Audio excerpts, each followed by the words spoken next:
The first Republican presidential debate is tonight, and while 8 of the candidates will be there, one contender, a top one, former President Donald Trump, will be preparing to turn himself in to authorities in Georgia as he faces several charges alleging he attempted to overturn the state's results of the 2020 election. Let's get right to Fox 5's Robert Moses. He joins us live with more. Good morning, Robert. Tashani, good morning to you. Former President Donald Trump has said in so many words that his record speaks for itself, and because he enjoys such a commanding lead over his Republican rivals, there's no need for him to debate. Instead, he will be preparing to turn himself in to answer to charges in the 4th criminal indictment against him, dating back to April.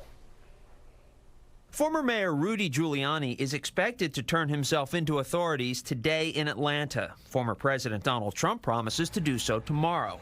Some of the 19 co-defendants have already started to surrender, as evidenced by their mugshots released by Fulton County authorities. Prosecutors say Scott Hall, a bail bondsman, helped the Trump campaign access voting machines in rural Coffee County, Georgia. And attorney John Eastman allegedly tried to keep President Trump in power by using fake electors. Eastman spoke to reporters yesterday after he was released on bond. Do you still think the election was stolen? Absolutely. Absolutely. Still? No question.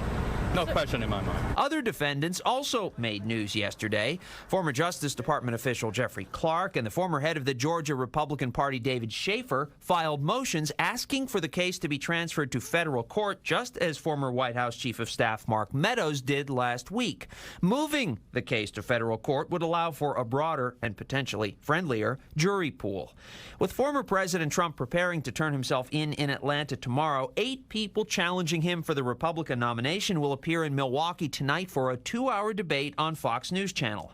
Here's how the candidates will be positioned on stage. Florida Governor Ron DeSantis and entrepreneur Vivek Ramaswamy will stand in the center. In my dream world, it would be all about Joe Biden. I don't love seeing Republicans attacking each other. It's fine to contrast issues, but I want to keep focused on what our pledge was, which was beat Biden. In reality, the former president and his legal travails will likely dominate tonight's discussion.